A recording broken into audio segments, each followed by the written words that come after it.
I opened the door and there they were. My entire family, after 3 years of silence, standing on my porch with suitcases ready to move into my house. Hey there. Glad you're here.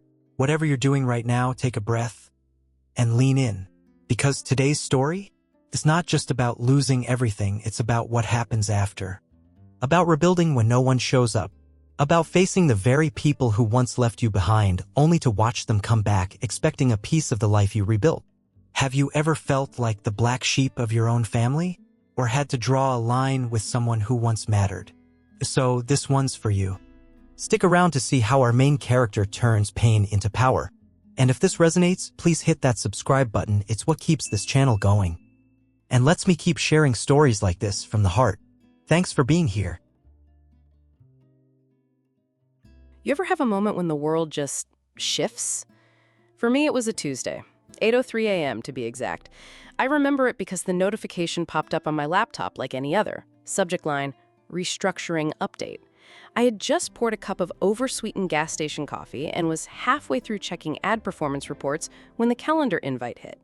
Emergency all hands, 15 minutes. I was a senior creative strategist at a mid-sized agency in Portland, not the fancy downtown kind with smoothie bars and therapy dogs. Ours was the gritty, over-caffeinated variety, cheap fluorescent lights, missed deadlines, and always-on Slack channels. I loved it. It was messy and fast and made me feel like I mattered. By 8:42 a.m., I was unemployed. 60% of the department was let go, just like that. Not performance-related, they said. Purely economic. I packed up my desk into a recycled Amazon box while pretending the knot in my throat was just allergies.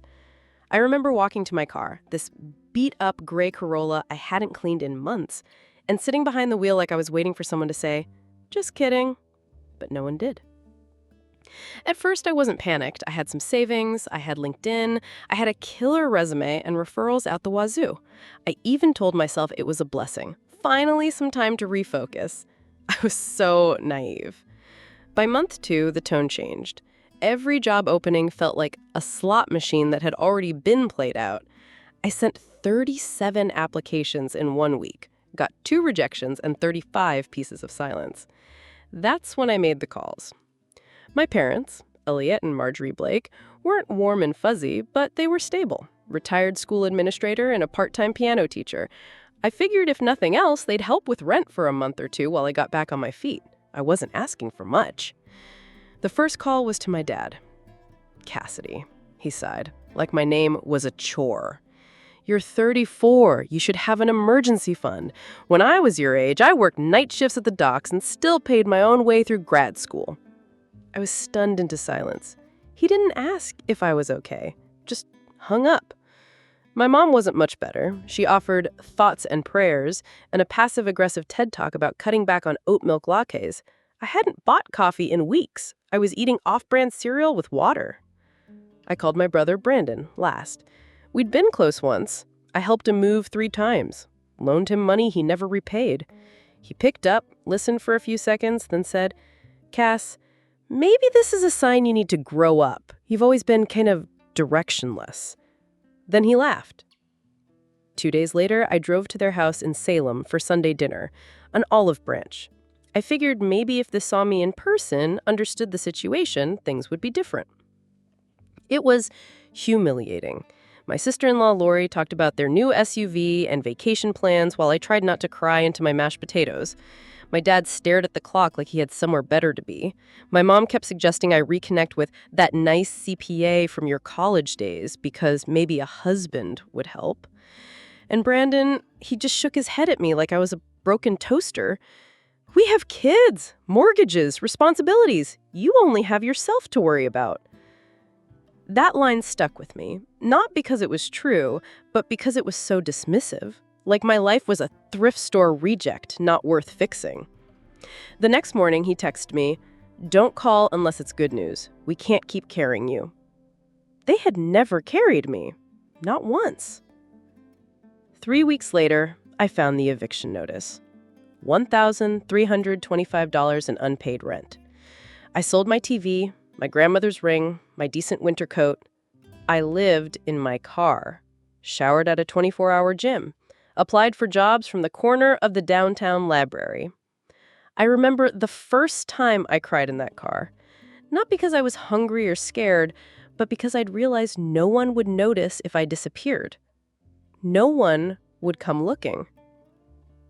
But that wasn't the end. It was the start of the version of me they never expected to see again. And 3 years later, on a calm Sunday morning as I sipped coffee on the deck of my house I bought myself, they rang the doorbell with suitcases. Brandon smiled and said, "You don't have a family to worry about. We'll take the guest room." What I did next? That was the day I made sure the girl they abandoned was gone for good. There's something profoundly humiliating about pretending to have your life together when you're brushing your teeth in a gas station bathroom at 6:15 a.m. I had the routine down to a science. Wake up before security made their rounds, splash cold water on my face, fix my hair in the rearview mirror, and change into interview casual in the backseat of my Corolla without flashing anyone. I kept my good blazer in a dry cleaning bag hanging from the grab handle above the window. My laptop rode shotgun, always charged, always ready. Libraries were my co-working spaces. I knew which ones had the cleanest bathrooms and strongest Wi-Fi. I became an expert at writing cover letters that sounded hopeful when I was anything but. What no one saw, what I didn't even want to admit to myself, was the suffocating quiet between job alerts and rejection emails. It wasn't just about losing income, it was the slow erosion of identity. Without a job, without a home, who even was I? Then, one Tuesday, I heard a voice I hadn't heard in nearly a year. Cassidy? Wait, Cassidy Blake? I turned around in the downtown library and nearly dropped my laptop. Theo Grant. He had been a senior copywriter at my old agency, Market Motive. Quiet guy, sharp sense of humor, always scribbling ideas in a worn notebook. We weren't close, but we'd shared too many late-night pitch decks and greasy takeout meals to be strangers. He looked better than I felt. Khakis instead of jeans, real coffee, a smile that didn't look rehearsed. "Damn," he said gently. "I heard about the layoffs. I'm glad to see you're still standing." I forced a smile. "Some days, barely. You?" Started something small, 2-person freelance team doing social-first campaigns for local businesses. Nothing big, but it pays the bills. My stomach twisted. Not because I was jealous, because for the first time in months, someone saw me not as a cautionary tale, but as a creative. "We're slammed on a new contract," Theo said, eyes narrowing.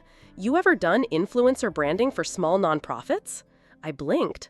I built a holiday campaign for UNICEF on a $300 budget. So yeah, I've done more with less. He grinned. "Let's get coffee." The next morning, I put on the best version of myself I could find in a parking lot mirror and met Theo at a corner cafe I couldn't afford. He handed me a lavender latte and a job description scribbled on a napkin. Part-time, no benefits, small retainer. But it was something. "I can't promise much," he said, "but if this works out, I want you on the core team." I said yes before he finished his sentence. That same week, I picked up night shifts at the Ember Room, a half-dive, half-hipster bar downtown where the tip jar was more hopeful than effective. The owner, Frankie, was an ex-Marine turned bartender who didn't care that I'd never poured a drink in my life. "You got hustle in your eyes," he said. "That's worth more than experience." I worked 16-hour days, marketing from 9 to 6, bartending from 7 to 2, slept in 3-hour chunks, ate microwaved rice and boiled eggs like a broke bodybuilder. I was exhausted, bone deep, but something had shifted. For the first time since being laid off, I felt like I was moving forward, even if it was uphill with a busted engine. A few weeks in, I met Ava Chen, a third-year law student who bartended weekends to pay for her books. Smart, cynical, slept in lecture halls more than her apartment. We bonded over sarcasm and spilled drinks. One night, while wiping down glasses, she mentioned she was looking for a new roommate. Her lease was up, her current one was a nightmare. I hesitated. Living with someone again? Trusting someone in that way? But then I remembered how lonely the back seat of a Corolla felt. We signed a lease for a tiny 2-bedroom apartment with peeling paint and water that ran hot every third Thursday. It was nothing. It was everything. I finally had a door that locked, a mattress on the floor, a shelf for my toiletries instead of a gym locker. Theo started throwing more work my way.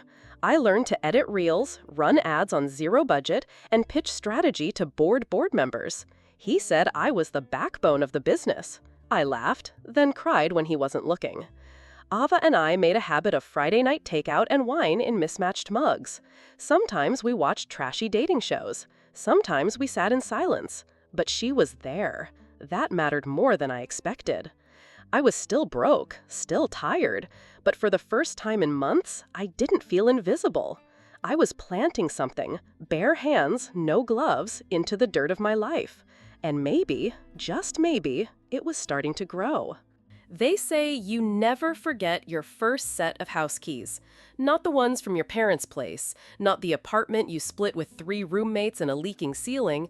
I mean, your keys, the ones you earned through scraped knees, sleepless nights, and sacrifices that nobody but you will ever fully understand. Mine came with a worn leather strap, a blue tag with a crooked number 14 written in fading Sharpie, and a welcome packet that smelled faintly like copier ink and nervous sweat. I'd spent almost 2 years clawing my way back from rock bottom.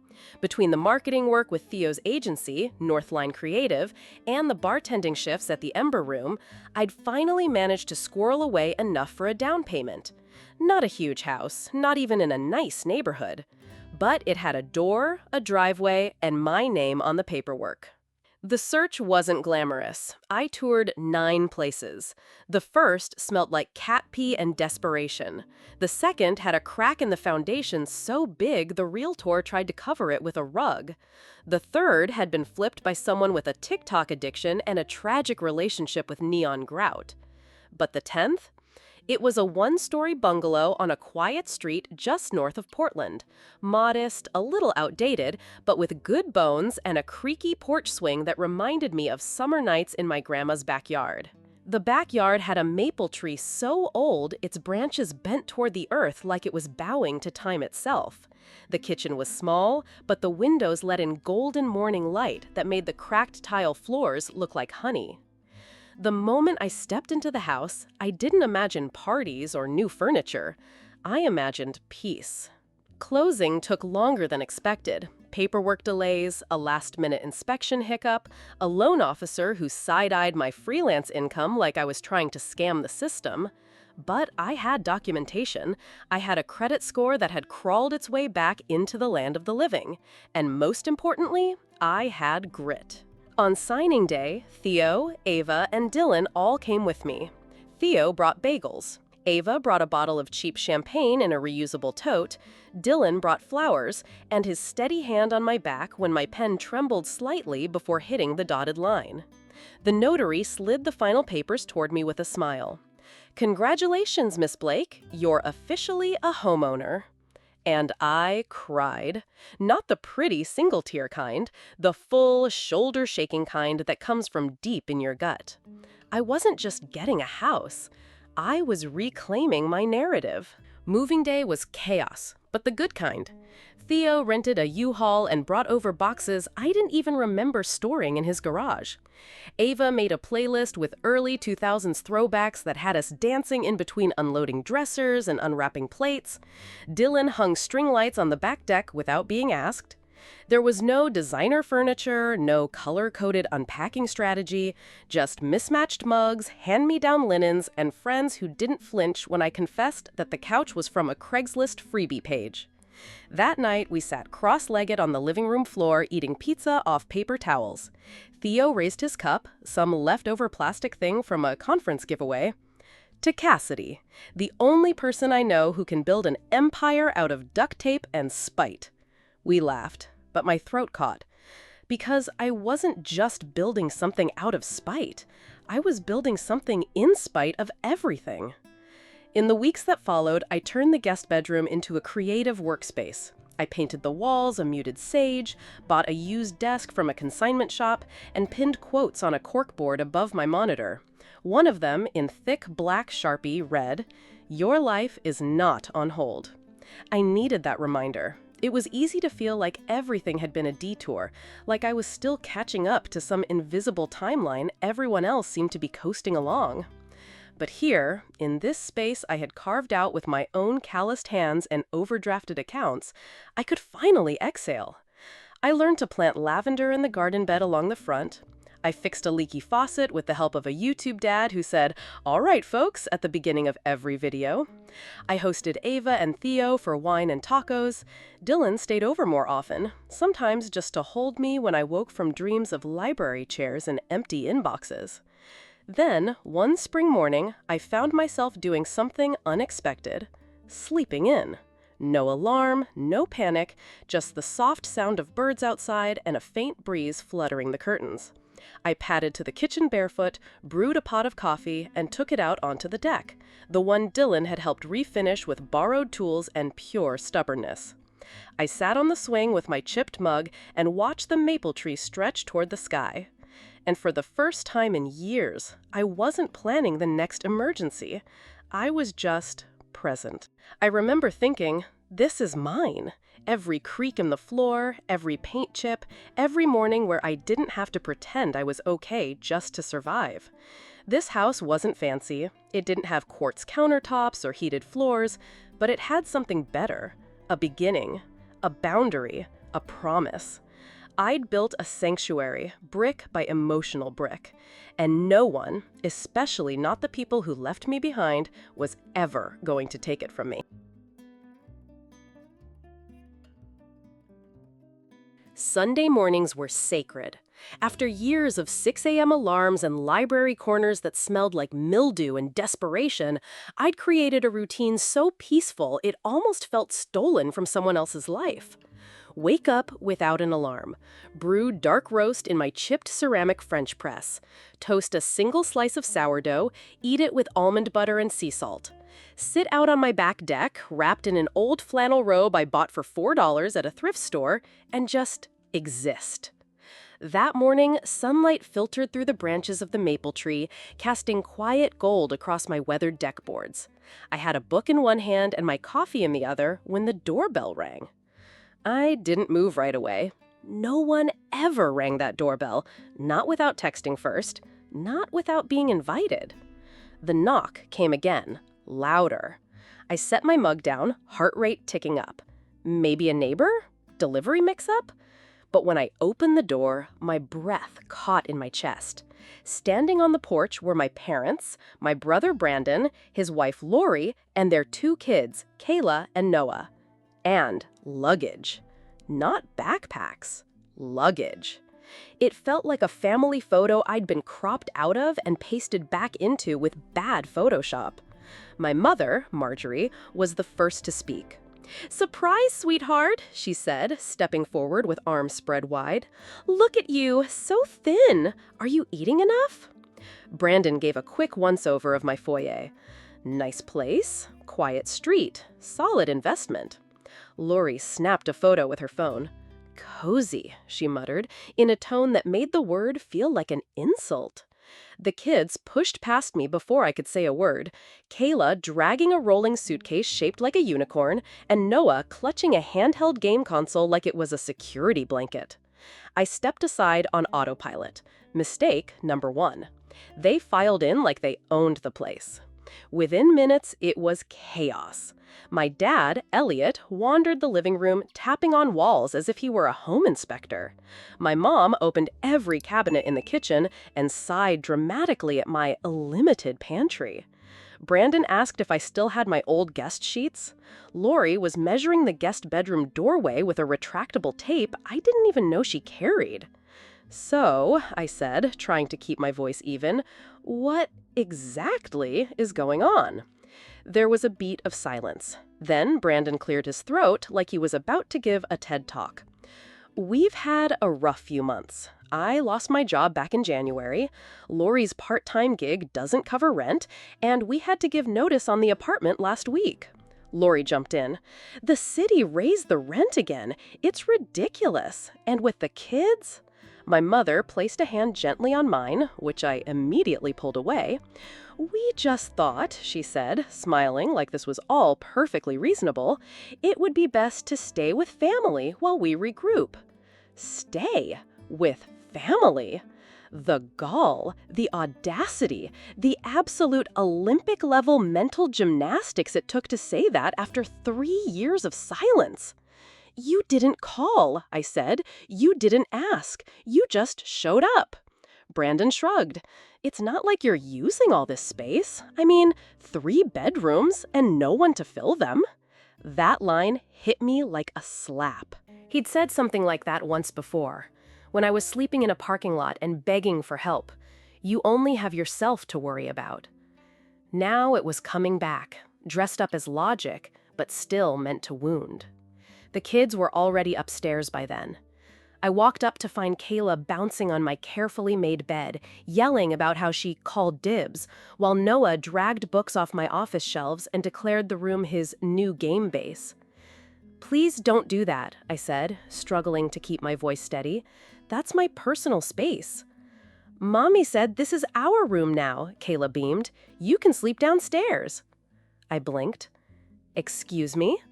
"The basement. She said you could make it nice, like a hideout." I went back downstairs, pulse hammering in my ears. My mother was rearranging the fruit bowl. My father was flipping through my mail.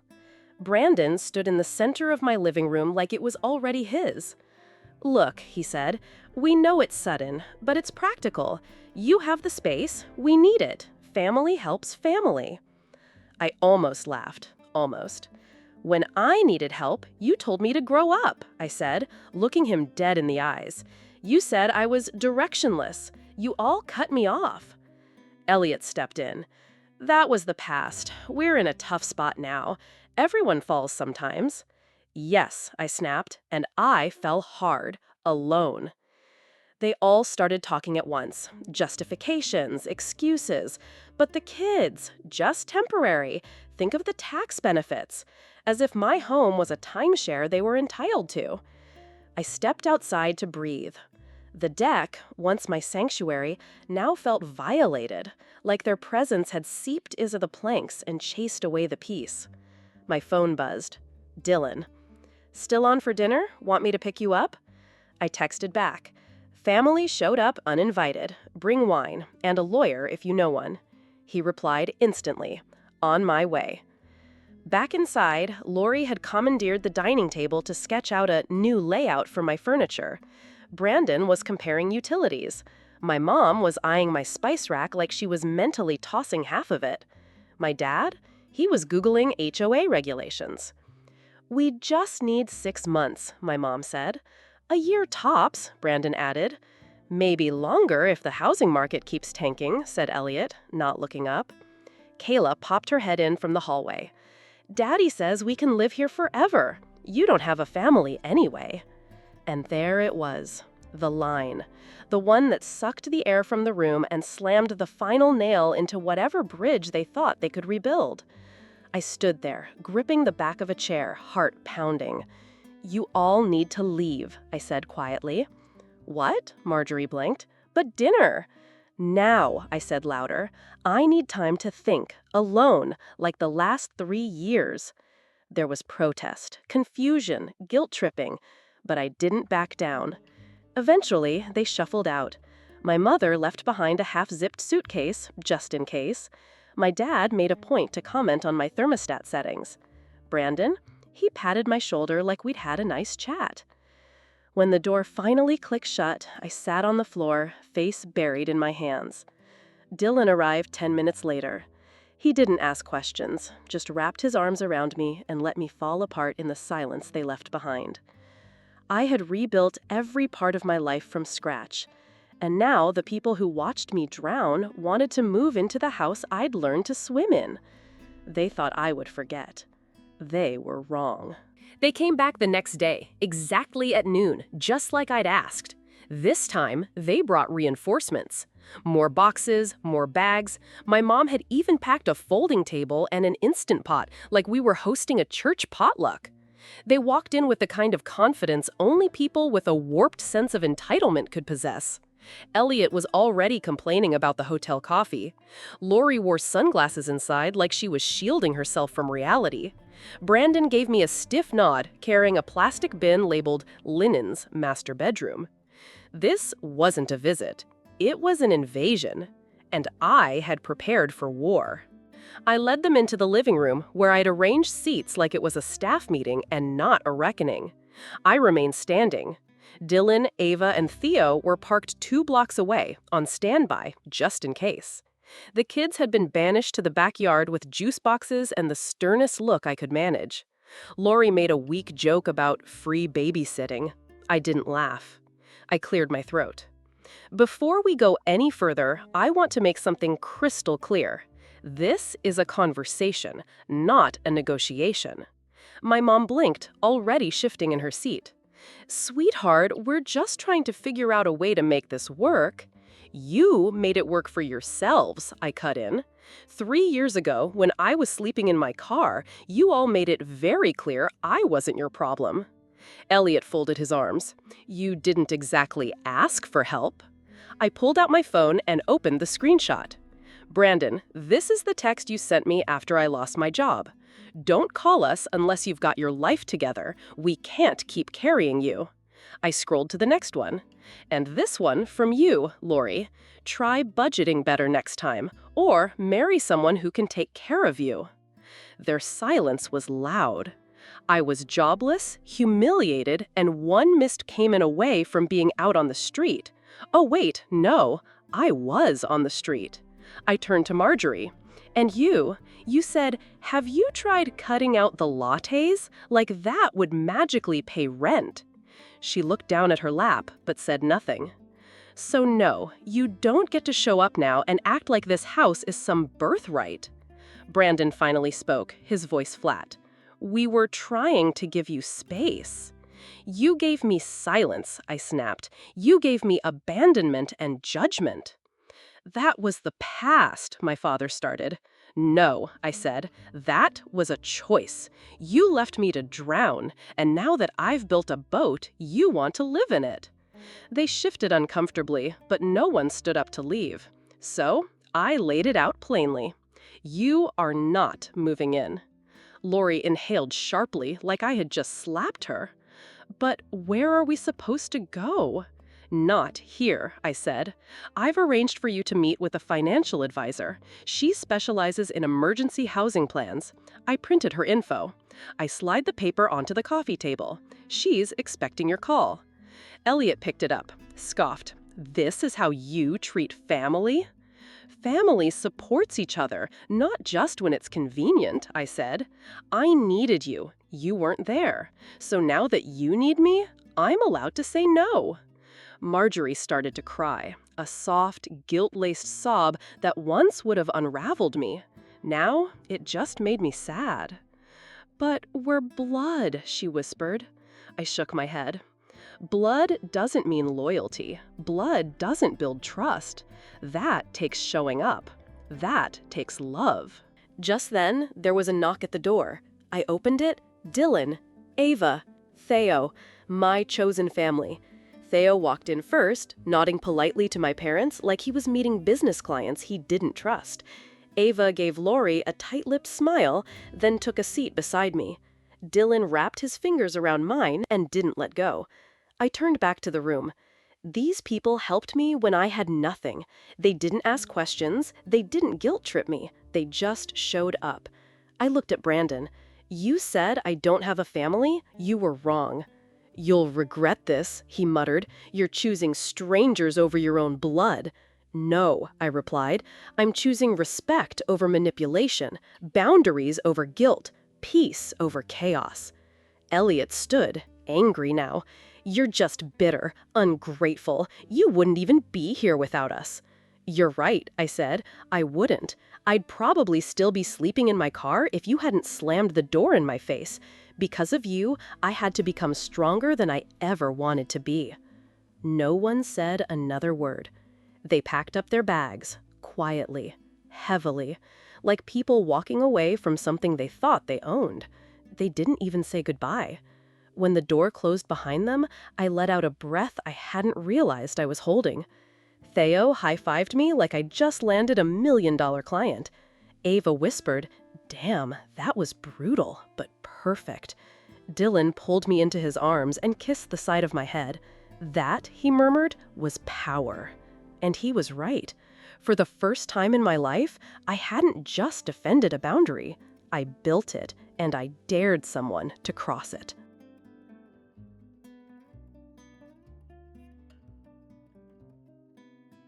The silence after they left wasn't empty. It was healing. I walked through my house that night like it was brand new. Same walls, same furniture, same chipped coffee mug on the counter, but something fundamental had shifted. This space no longer held the weight of needing to prove something to anyone. It was mine and mine alone. Not a stage to be judged, not a fallback plan for people who once turned their backs on me. Just home. In the weeks that followed, the fallout came. Of course it did. Brandon posted vague status updates online about cold-hearted siblings. My mother left voicemails dripping with guilt. Elliot called once just to say he was disappointed. I didn't answer any of them. But I did get one call I didn't expect. Aunt Carolyn. "Cassidy," she said without preamble, "I just want you to know. I saw what they did, and I don't blame you. I wish I'd reached out sooner."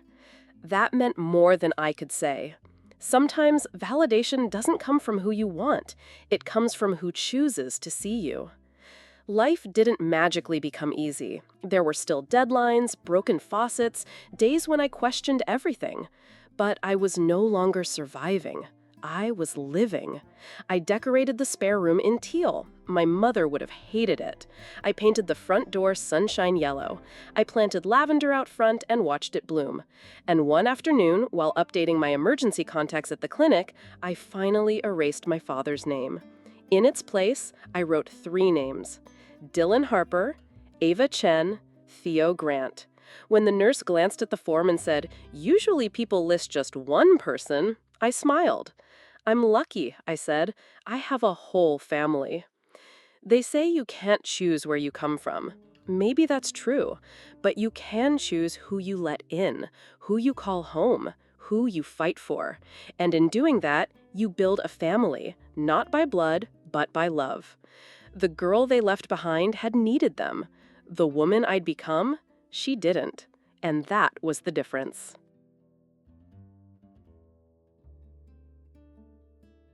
So now it's your turn. What did this story make you feel? Did it remind you of anything or anyone you've had to walk away from? Drop your thoughts in the comments. I read every single one. And if the story hit something deep, if it made you think or breathe a little differently, don't forget to like, subscribe, and stay tuned for the next story that just might speak to your soul. Thanks for listening all the way to the end. Your presence here means more than you know.